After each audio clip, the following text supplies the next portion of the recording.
Welcome to Pancakes and Politics Overdrive, presented by PNC Bank. Today's sponsor remarks will be presented by Jeff Donofrio, President and CEO, Business Leaders for Michigan. Hello and welcome to this edition of Pancakes and Politics Overdrive. Business Leaders for Michigan is proud to partner with the Michigan Chronicle and with Hiram Jackson on bringing these important conversations to you. The individuals that you'll see in just a few minutes and the topics that are presented really represent the future of Michigan, what we need to do to become a better state, a more competitive state. At Business Leaders for Michigan, we're focused on how we make Michigan a better state. The individuals who are our members, including those who are really from the largest employers, the largest universities in our state, are laser focused on how we make Michigan a top 10 state. They represent 40% of our state's economy, 500,000 employees, and more than $1 trillion of investment in our state. At Business Leaders for Michigan, we feel very strongly that our state's future is bright, that together we can make any problem disappear. That's why we've issued the Compete to Win plan, our plan for the state of Michigan, how we become a top 10 state. We hope you'll take a look at businessleadersformichigan.com. And again, thank you for joining today. Stay tuned for an important conversation. We would like to thank the Business Leaders of Michigan for their sponsorship, to allow us to do these overdrives, to interview one-on-one very interesting contributors to the community, such as yourself. And I'm very excited on behalf of the Michigan Chronicle and Real Times Media to chat with you today. But you are what we would call a straight-up homeboy. I am. Went to Wayne State University. You've been with the health system, I believe, since 1978. Yep. And have really occupied every role in leadership, which has made you particularly well suited really for this time with all that's going on. But before we go talk about the exciting things going forward, historically and present day, how is the health of healthcare? Fiscally, the moral feeling within the organization with the troops, because you've come through a very rough time through and coming out of COVID. Financially, overworked folks, can't find enough help in the nurse area. How are you maintaining that as a leader? Yeah, I appreciate the question. It's a very tough time in healthcare, and it's kind of, overused term, perfect storm, but it really fits in the situation because, we had people that just did heroic things during the pandemic and gave every ounce they had in them to make sure that they were meeting the community's needs. And as a result, there was a lot of burnout afterwards, and there was an enormous amount of kind of post-traumatic stress. And a lot of families that said, we don't want you doing this again. We don't want you going through something like this again. And so as a result, we had a lot of accelerated retirements in the industry. Henry Ford was not immune from that. We had people that just said, I got us through, but I can't go through another one. And so we had a big loss in that at the same time, schools weren't performing during the pandemic, so we didn't have a pipeline. So you created a real challenge. And then the other thing that happened when you had a nationwide shortage of nurses and other staff, there were a lot of agencies that offered extremely lucrative travel deals at incredible rates of pay and housing, for places that people had never visited and had a chance to do so. So we had a lot of our younger, staff, especially those that weren't locked in for other reasons, heck yeah, I'm going to take 6 months in Hawaii, or I'm going to take 6 months and work down in Florida. So, it was really hard. Me too. It was really hard in so many ways. So what do you do when you have a shortage, right? You double down on school, but you also try and keep up with the wage war. And so, the economics and the pay for RNs and other things, other job classifications soared. Well, the only challenge with that, good for a nurse, it's a tough job. They deserve to be really well compensated. But the challenge is you're on a fixed payment model for most of your payment through Medicare, Medicaid. So I tell people the math doesn't work. I mean, it's simple math. When your revenue is fixed and your expenses go up at such a great rate. So healthcare has found itself in a significant challenge. Having said that, Henry Ford is doing, I think, better than most. And part of it is because a lot of the individuals that we lost to either travel positions or individuals that retired have found their way back to us. and they said, you know what, we miss the culture, we miss the teamwork, we miss the camaraderie and the mission that we are, so Is that particular to your sacred. your healthcare system? I mean, maybe a little brag point, but I think it is. I think that our decades and decades of being true to our mission and not leaving underserved communities resonated with our employees, and the culture that we've created did. And so we had a lot of people, come back and say, I enjoyed my other experiences, but the culture wasn't the same. My relationship with physicians weren't the same.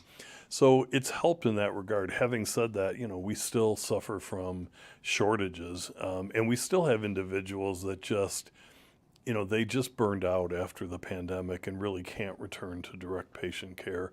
And so we're supporting them in every way that they can. And they're returning sometimes to roles, but not direct patient care. And have the elective surgeries come back to where they were pre-COVID, volume-wise? Yeah, we finally, this year, have seen elective surgeries coming back to the 2019 levels.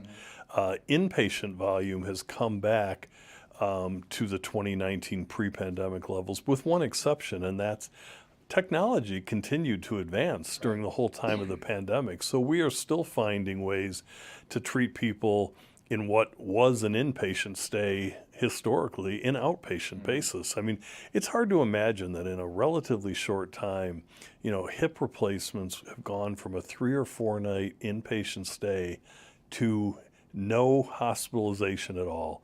In the morning, surgery in the morning, and home by that afternoon, evening.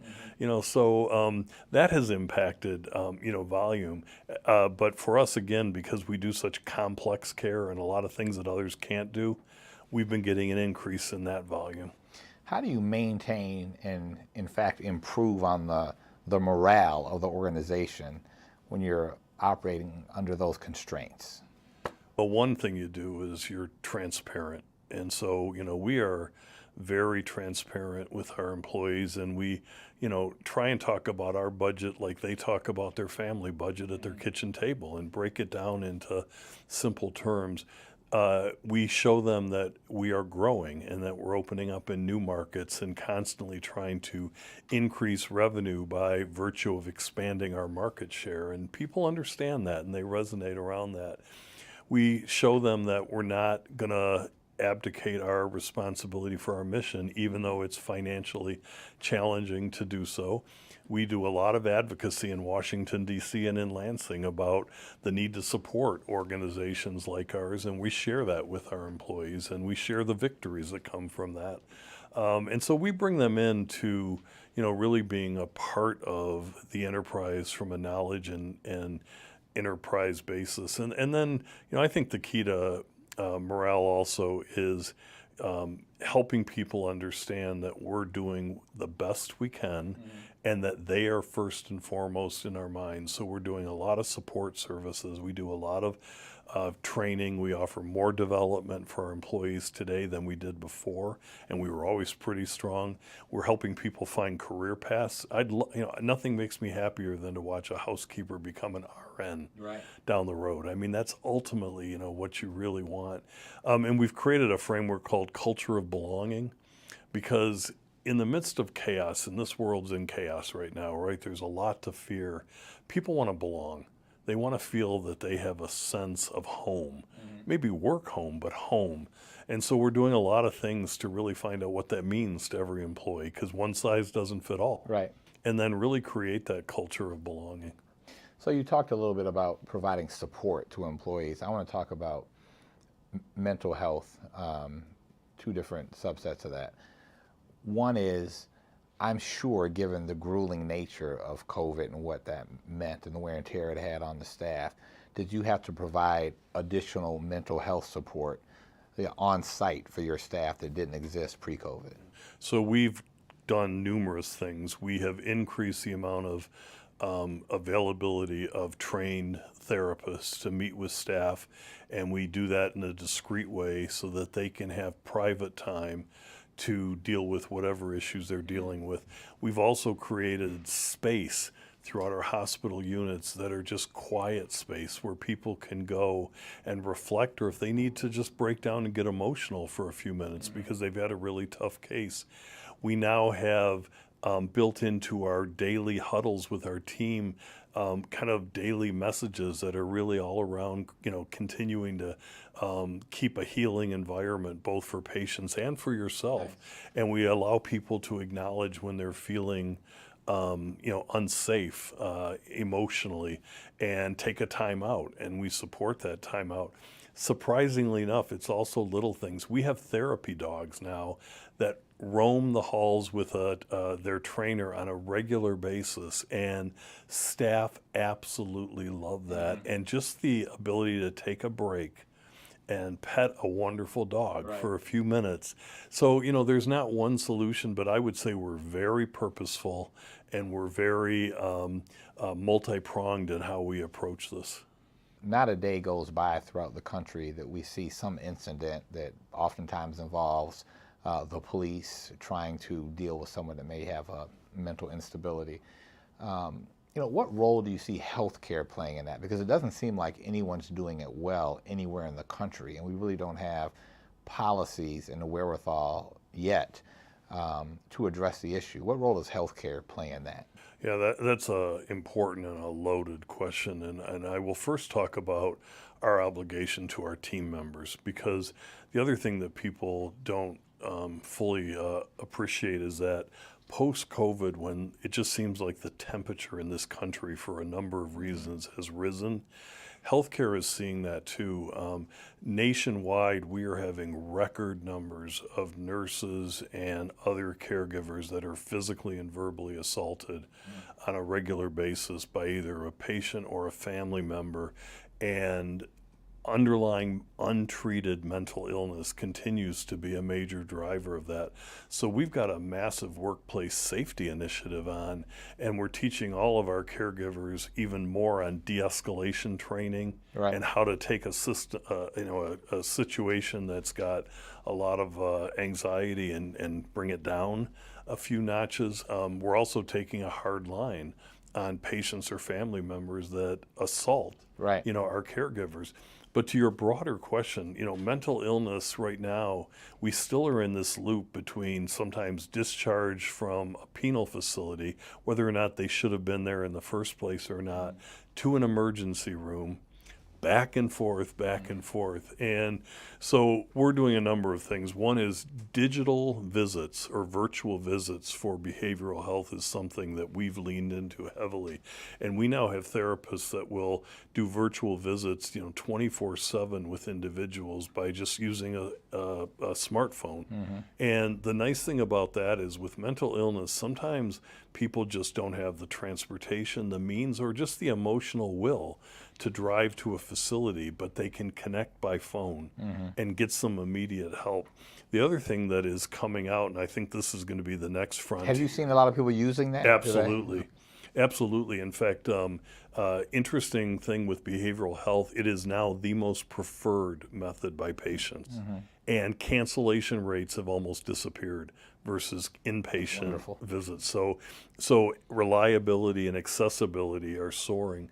The other thing that AI and digital solutions are doing, which I think is, we're seeing just the tip of the iceberg, is we now have the development of wearables for patients with mental illness. And it's a relationship between their caregiver, therapist, and themselves.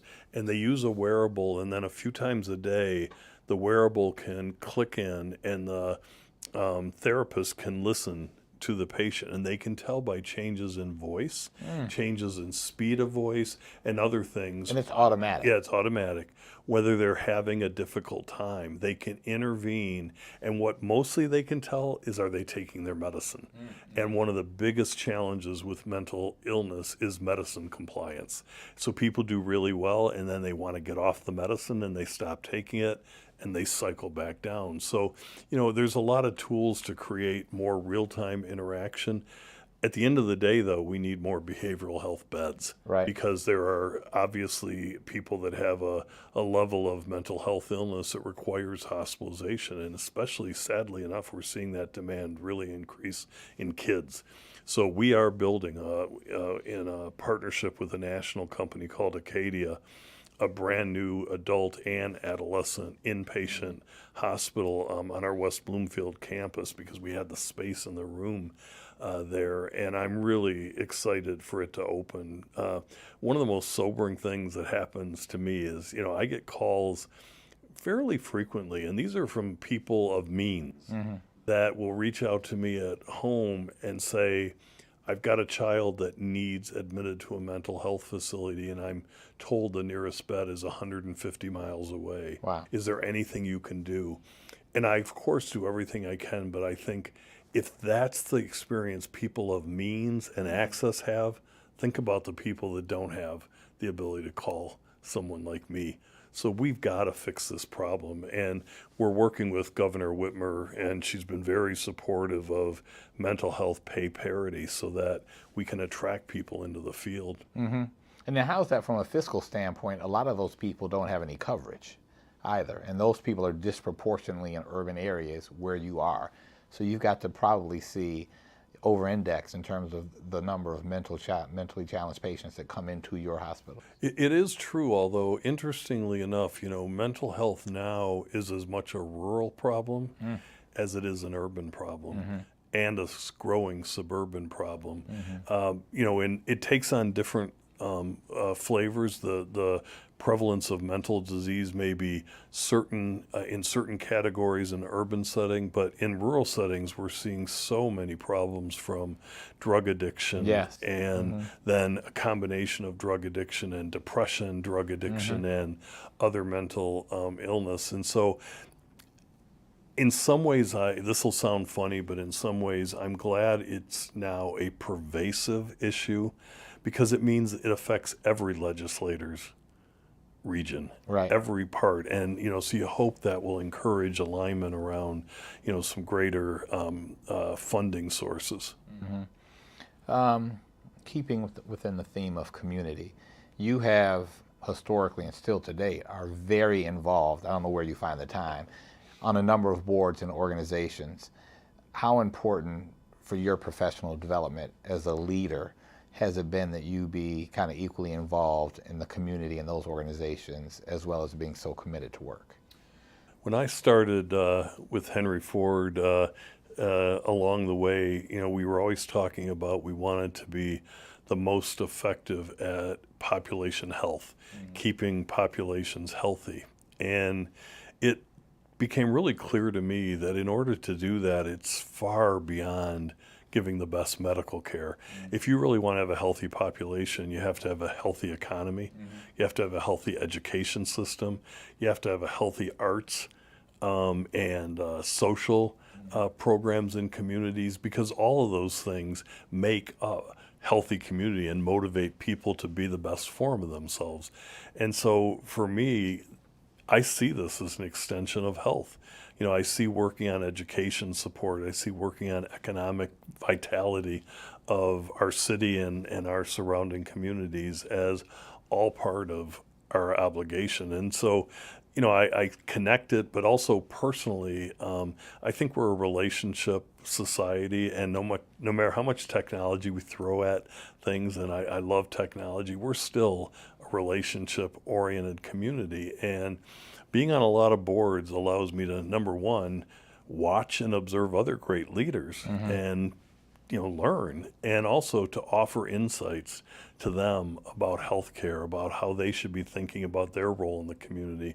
And so, it's a time challenge. There's no question about it, but for me, it's just part of a personal mission. So I would guess that equally as challenging as dealing with some of the issues we've discussed, it's equally as exciting what you've announced here over the past couple of months, a $2.5 billion investment in your broader neighborhood in partnership with Tom Gorse and the Pistons. How did that come about? What were the origins of that? The desire to transform our campus actually goes back 20 years. There was a recognition that we had some of the oldest actual physical buildings that you'd find in any academic medical center in the country. And that ultimately we had to find a way to modernize the campus while being so respectful to the beauty of many of the older buildings. But we just weren't sure how to prioritize that. And so the last few years, especially when the Pistons decided to move their corporate office and their practice facility adjacent to our new sports medicine center on our campus, and we saw how well that partnership worked and how the Pistons loved that they had world-class clinical care right next to them. And our patients, especially high school athletes and stuff like that, they loved coming to a sports medicine center for clinical care that was attached to the Detroit Pistons training facility. So, you see the power of these unusual suspects coming together. And then Arn Tellem, said from the get-go that they don't want to just be our partners in something like that. They really want to help with, making a big difference in the community. And so that relationship formed based on kind of those mutual goals. And so when we decided now was our time to transform the campus, we said, let's not just build new healthcare facilities. Let's build housing, multi-income housing. Let's build retail. Let's build green space, walkable, bikeable, and let's create a thriving broader community around the actual hospital. And the Pistons said, we're in. And Tom Gore said, we're in. And then we talked to Michigan State University, our academic partner, and we said, let's build a new research building. But let's have that research building be focused on population health, really focused on research that helps us really eliminate this drastic difference in life expectancy and health outcome depending on what zip code you live in, what race you are, what gender you are, etc. There's answers to these problems, but it takes some research to really understand what it is that's driving these disparities and then how to get at them. So I love that this is kind of all coming together, and my goal is we'll have within the next 6 months a couple more unusual suspects to announce that are joining our goal, and I really think we will. And so it's exciting when people share the same values. So you hear references since the story has been announced, the news has been announced to Cleveland Clinic, Mayo Clinic.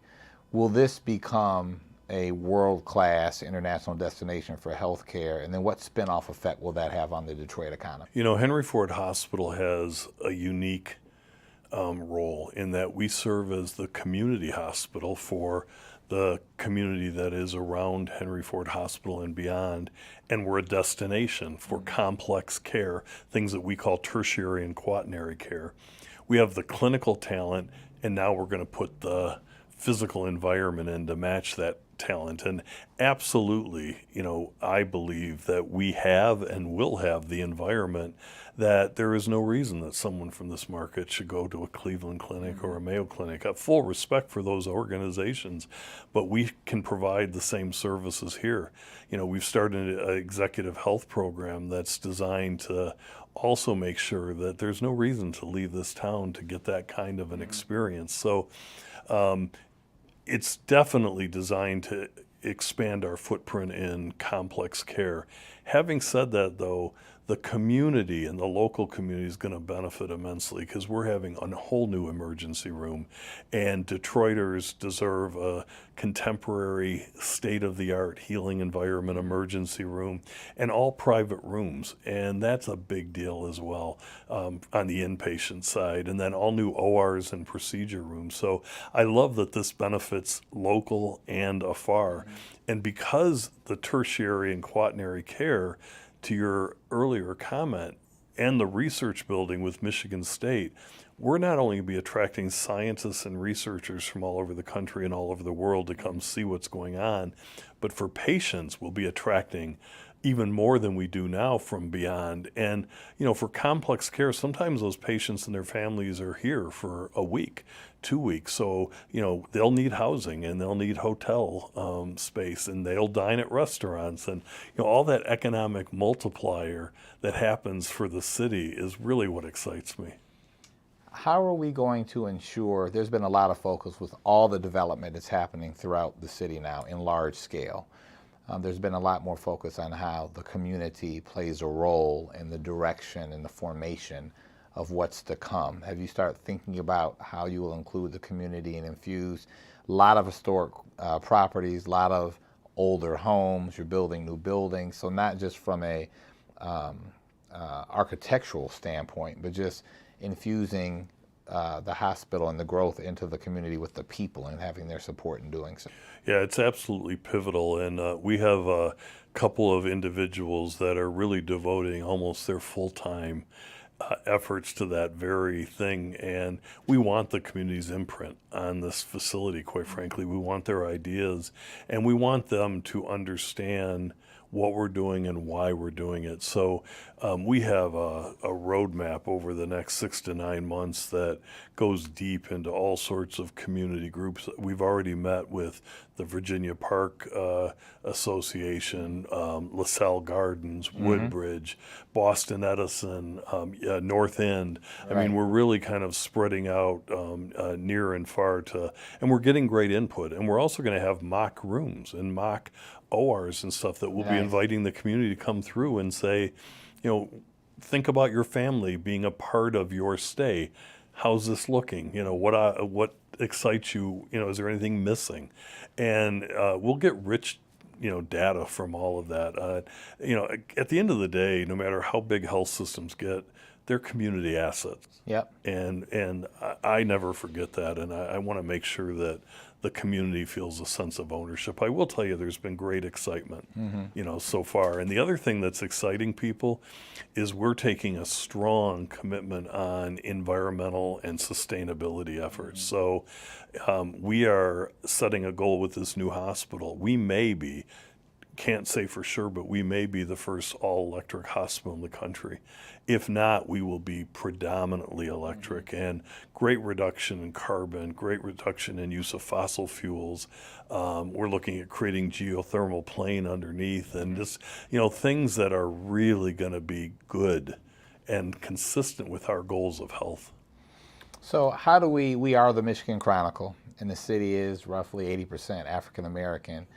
With all the opportunities that will present themselves, obviously construction being chief among, but if co-development opportunities maybe with some of the residential stuff, how are you going to ensure that Detroiters and Black Detroiters have an equal shot at the opportunities? Yeah, so, you know, I think we've been consistent in our commitment to that, but we looked at the beginning of this project and said, you know, we have to do even more. And so we set very high percentages that any of the contractors, both for Tier 1, Tier 2, have to be minority and women owned companies. And we also made sure that the Pistons were comfortable with that, and they were, and that Michigan State was comfortable with that, and they were. And we have actually a board council that's chaired by Bishop Van, someone that's well known in this community, that's overseeing and monitoring to make sure that we are you know, adhering to all of the principles that we committed to. And we're not doing so because it's, you know, the right thing to do. It, of course, is the right thing to do. But back to my earlier comment, we want the city to be economically healthy. And economically healthy is better for us. Right. You know, so it's something that we take personal pride in. We are going to be transparent. People can hold us to you know, our commitments, and that's true of our employment as well. You know, it's not just on the build. Yeah, it's interesting when you talk about the commitment, because one of the things that I've noticed is, you know, after George Floyd, a number of leaders got up on stage on the 13th floor with Mayor Duggan and Reverend Anthony and made commitments. And some have kept their commitments, many have not, at least publicly. Can you see really any efforts in that regard beyond the words that were spoken on that day? So I'm glad to hear that it's something ongoing. And having Bishop Van involved is going to be a tremendous asset to you. Yeah, and putting, you know, having it, you know, if you think about boards govern the most strategically important things in an organization, and having our board govern this is something that says we consider this to be of equal strategic importance to quality, to safety, to financial performance. So I think that that is a step that's got real teeth to it. As we go to wrap and come to a close, I'll go back to the health of healthcare. We went through COVID, it was a challenge. We keep hearing about a looming recession. And some people say we're in it, some people say that it's coming. What have you learned from going through COVID that would better prepare you as we try to stave off a recession, but thinking that it's looming somewhere perhaps in the future? Well, I think that COVID gave us, as sad and as traumatic as it was, and I know both you and I lost personal, friends, but it gave us an ability to look at our organizations and, where was there inefficiency? Because in a crisis, all of a sudden, you have to just stop kind of doing things the way you do and do them the way that they need to take care of the moment. And so it's accelerated for us things like using technology so that, you don't have to wait on hold for a long time to get someone to be able to help you scheduling an appointment. You can go to our portal and do it. And I think those are things that we now know we need to do, and we need to do faster than we've ever done before. So we are leaning in heavily on technology-based solutions since COVID. And I do think that it ultimately is going to help the economy, because then we're eliminating kind of, waste, if you will, because we're creating a much more efficient model and much more consumer-friendly model. I can't imagine personally going back to the days where, I would be on the phone trying to get a plane ticket scheduled versus being able to do it and have all the choices in front of me on the app. So we have a healthcare app called MyChart. I'm on it. Yeah, and I'll tell you what, it is so helpful, not only at creating efficiency, but engaging you as a consumer in your own health. You can't run away. I have to look at my record trended over multiple years, and so I know when I'm making progress and when I'm not. I don't even have to wait for the physician to tell me. Right. And that's empowering. But on the efficiency side, it's just back to leveraging technology. I do think that while we're in a recession, I also think that there is a lot of opportunity for investment that's still going on. And, you could say, wow, you're building and making the biggest investment in your company's history at a time that interest rates are up and there's some recession. But the reality is you got to take the long view. And if everything is about just short-term thinking, you're going to stymie yourself. And so, we've been around 107 years, and, we're building for the next 100. And that'll go through good times and bad times just like we always find. But I think you have to will your way through some of these, economic challenges. And one of the things that I'm very excited about is, we're looking for about $500 million in philanthropy as part of the support of this enterprise. And, this is not a normal project. This is a next 50, 100 years, transform the city, transform our hospital.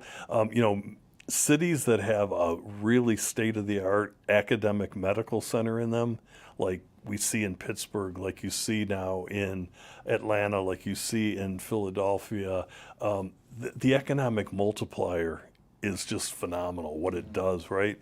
And so our donor community, as I've been making a lot of visits, they understand that this is our time, this is our moment, we have to seize the day. They're not saying, what the economy's not perfect, come back when it is. That's a self-fulfilling prophecy.